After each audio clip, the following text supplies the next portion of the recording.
we thought, didn't we, that when the Supreme Court said that's it, it's very clear that biological sex is a real thing, of course it is, and that a man is a man and a woman is a woman, and whatever you want to do to your body via surgery, it doesn't magic away what you are underneath it all, based upon your chromosomes, your DNA, and what is written on your birth certificate, because that, my friends, is science. But of course, ever since that ruling, they've been at it, haven't they? The trans lobby trying to muddy the waters, trying to find little exceptions, little carve-outs, little loopholes. Well, if you've had surgery, then this. Well, it wouldn't be safe for us for that. What if someone 100% appears like a woman? You wouldn't even notice a difference. It's fine for them. We all knew that was going to happen. Or indeed, what I heard from one particular barrister who himself is trans is, well, what we need is all toilets to be unisex. No, we do not. That completely misses the point when it comes to women's integrity and safety. We don't want to share bathrooms with you, my friend. You can grow a beard. Let's speak now to Susan Smith, Director for Women Scotland. So apparently public bodies are now going to be told to ban transgender women from female-only spaces such as toilets, changing rooms, under new guidance to be published by the Human Rights Watchdog. Great. This is the guidance from the Equality and Human Rights Commission, the EHRC, which normally you'd have all the sort of leftists in government supporting every single thing they say and do. And yet it seems to me, when it comes to human rights, this is a human right that the trans lobby just don't particularly want to abide by. No, they've been a bit deluded because they kept saying in the run-up to this consultation, or during this consultation, that they could get the EHRC to countermand the ruling of the Supreme Court. They can't.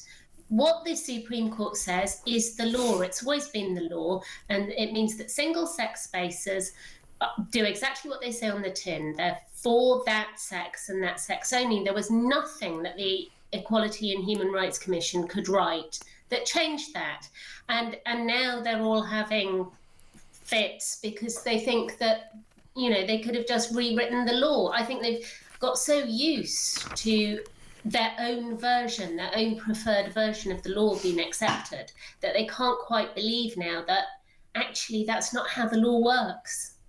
Now, I'm going to ask you something, because you know where I stand on this. I'm pretty sure you do. I'm a huge advocate for women's rights, women's safety. I've always been on the side of the TERFs. I consider myself a proud and out TERF, quite frankly. I think TERFs are some of the greatest women on this here planet Earth.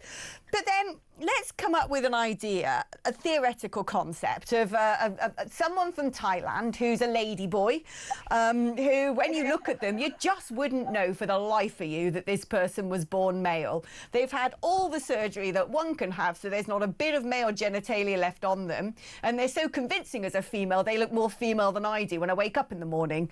And that person now has to go and use a man's loo. Do you have any sympathy for them? I think in practice, the very rare, because it is very rare, person who is like that, who completely passes and has had surgery, because as we know, the vast majority of these people are what we would have called in the old days transvestites. So in those very, very rare cases, I don't think anybody is going to be standing by the toilet door doing a DNA swab or checking their birth certificate.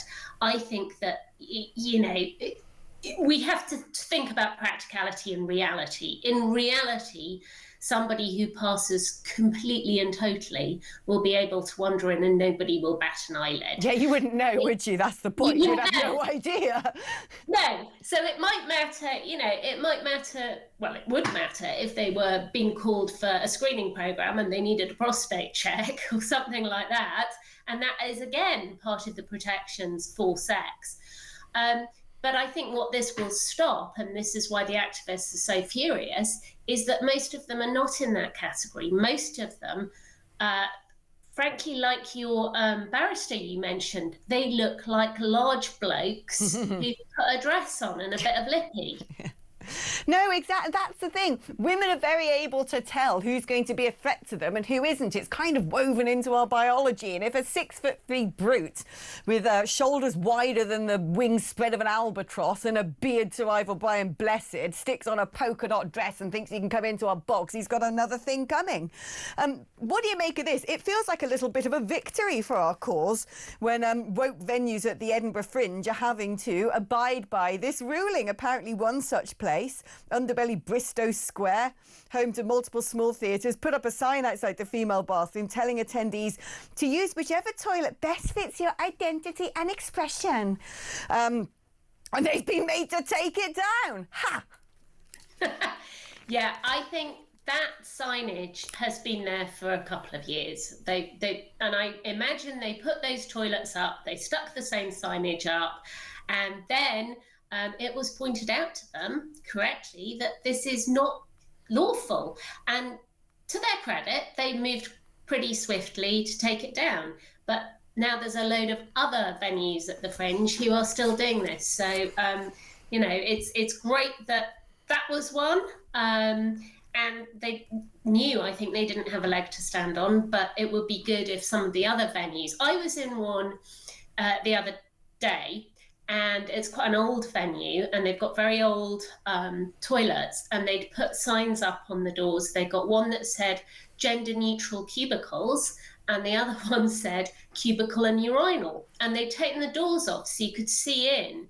And the one with the urinals were right by the door. So you're walking past and anybody can look right in and see these urinals. And we were standing waiting for the cubicle ones, and a bloke walked in, and we went, I think you'll find there's a load of women waiting here. But it confuses everybody and it upsets everybody. Yeah. Well, this is the thing. It's the sort of balance on in society. Surely what you need to do is the greatest good for the greatest number of people. And having a sign which says use whichever toilet best fits your identity or expression has as a little coda to it, even if it means every single woman wanting to use that bathroom is going to be terrified. Because that's the reality. That's the postscript on all of this stuff, isn't it?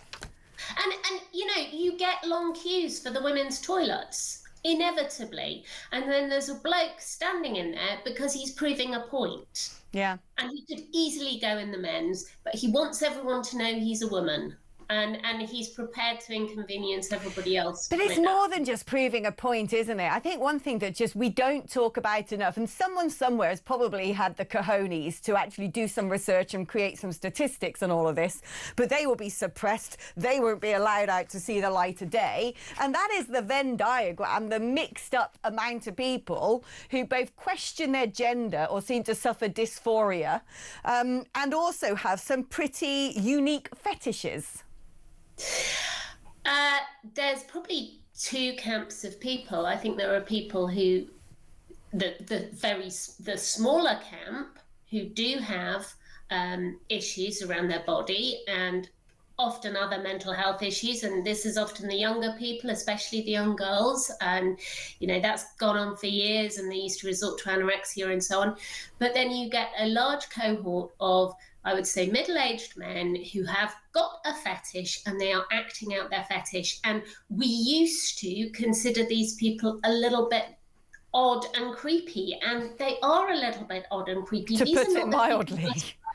They're not the people who are struggling with body dysmorphia. They're the people who are getting aroused by imagining themselves to be a woman. Oh, they're getting off on listening to women go to the toilet, some of them. That's just the truth of the matter. I'm going to say it because I like stating facts, because that is what journalism should be about. And I'm going to stick to the laws of journalism that I learnt when I trained to be one.